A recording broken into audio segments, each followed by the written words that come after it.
Oi de novo, vamos agora falar da estrutura do trabalho acadêmico, focando na parte lógica. Ela é, como o nome diz, a estrutura da organização lógica que você dará ao seu trabalho.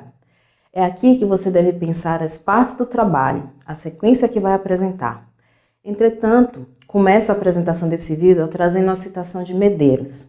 Para Matoso Câmara Júnior, 1978, página 58, escrever não é uma prerrogativa dos literários, mas uma atividade social imprescindível. Segundo o mesmo professor, só é capaz de escrever bem aquele que sabe bem o que vai escrever.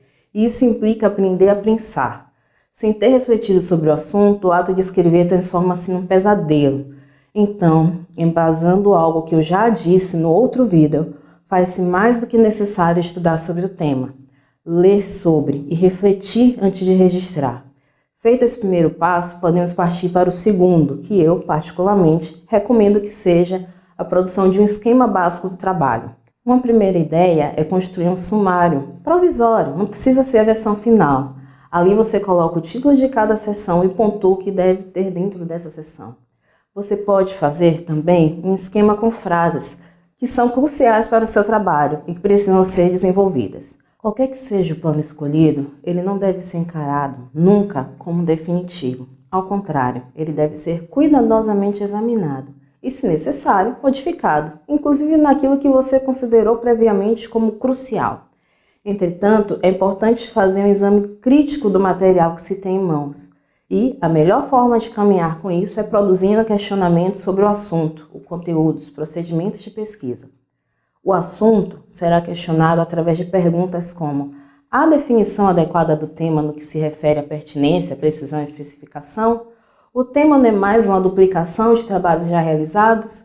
O tema tem relevância teórica ou prática? O tema possui adequação, limitação espacial, temporal e funcional? Os objetivos foram pesquisados em profundidade? As questões sobre o conteúdo serão do tipo: os termos e conceitos-chave estão suficientemente explicitados? As hipóteses foram explicitadas e propostas em termos adequadamente científicos? Os procedimentos serão verificados através de perguntas como estas: o roteiro de pesquisa foi observado à risca? Os dados obtidos servem para testar as hipóteses fundamentais? A partir desse ponto, um novo plano pode ser desenvolvido na redação. A NBR 14.274 de 2011 apresenta uma estrutura que devemos usar em todos os trabalhos acadêmicos. Ele é dividido em parte externa e parte interna. A parte externa é a capa e a lombada, que é um elemento opcional e que nós não usaremos aqui no curso. Na parte interna, temos os elementos pré-textuais, os elementos textuais e os elementos pós-textuais. A folha de rosto, a errata, a folha de aprovação, a dedicatória, agradecimentos, epígrafe, resumo na língua vernácula, resumo na língua estrangeira, lista de ilustração, lista de tabelas, lista de abreviaturas e siglas, lista de símbolos e sumário figura como elementos pré-textuais. Os elementos textuais são a introdução, o desenvolvimento e a conclusão. Os elementos pós-textuais, a referência, o glossário, o apêndice, o anexo e o índice. Atente aí na imagem que a gente tem algumas partes que são obrigatórias e outras que são opcionais. Fica ao seu critério colocá-lo ou não no trabalho. Sobre a introdução, ela deve ser a última parte a ser escrita, apesar de aparecer em primeiro lugar no texto. Escrevê-la depois do trabalho estar pronto facilita a tarefa de produzir um texto que cumpre com os objetivos de expor as razões que te levaram a escrever o trabalho, referir-se ao quadro teórico em que se fundamenta o trabalho, apresentar o estado da questão, a formulação do problema e da hipótese, apresentar uma resenha dos trabalhos já realizados sobre o tema e apresentar o dado original trazido pela sua pesquisa.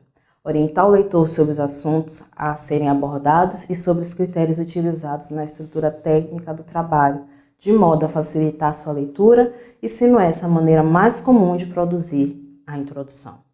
É praxe apresentar tudo isso em uma só sessão que antecede o desenvolvimento e com o rótulo Introdução. Neste caso, os conteúdos acima elencados podem corresponder a parágrafos, mas também pode acontecer o caso em que a introdução venha com subdivisões e até um outro título. Tudo depende da natureza do trabalho, mas é fundamental que o leitor distinga a introdução do resto do trabalho. O corpo do trabalho representa o desenvolvimento de seu conteúdo e materialmente compreende os capítulos centrais da sua monografia. Para redigi-lo, é preciso atentar para a estrutura lógica anteriormente estabelecida e segui-la rigorosamente para evitar repetições e digressões inúteis e conservar a ordem e a dependência racional entre as partes. É preciso também ter sempre em mente as características de uma linguagem científica, de modo a evitar o floreio literário, o uso de figuras que só obscureceriam o texto, por atentar contra a objetividade, a simplicidade e a clareza. A ordem geral de apresentação é a mesma citada anteriormente e desenvolvida com amplitude e profundidade, sem limitar-se a descrever a pesquisa. Isso se faz reservando para cada tópico um capítulo.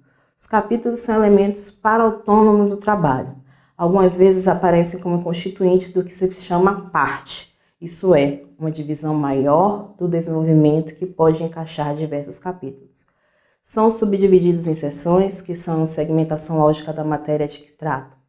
Tais seções podem ou não ter títulos, mas convém lembrar que não se deve subordinar uma seção com título a outra que não tenha.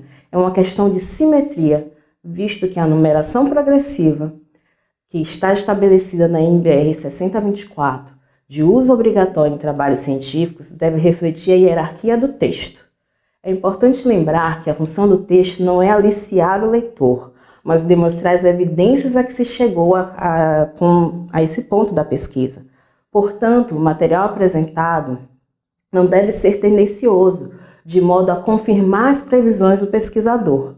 Todos os dados pertinentes e significativos devem ser apresentados e, se algum resultado for inconcludente, tem de ser apontado e questionado.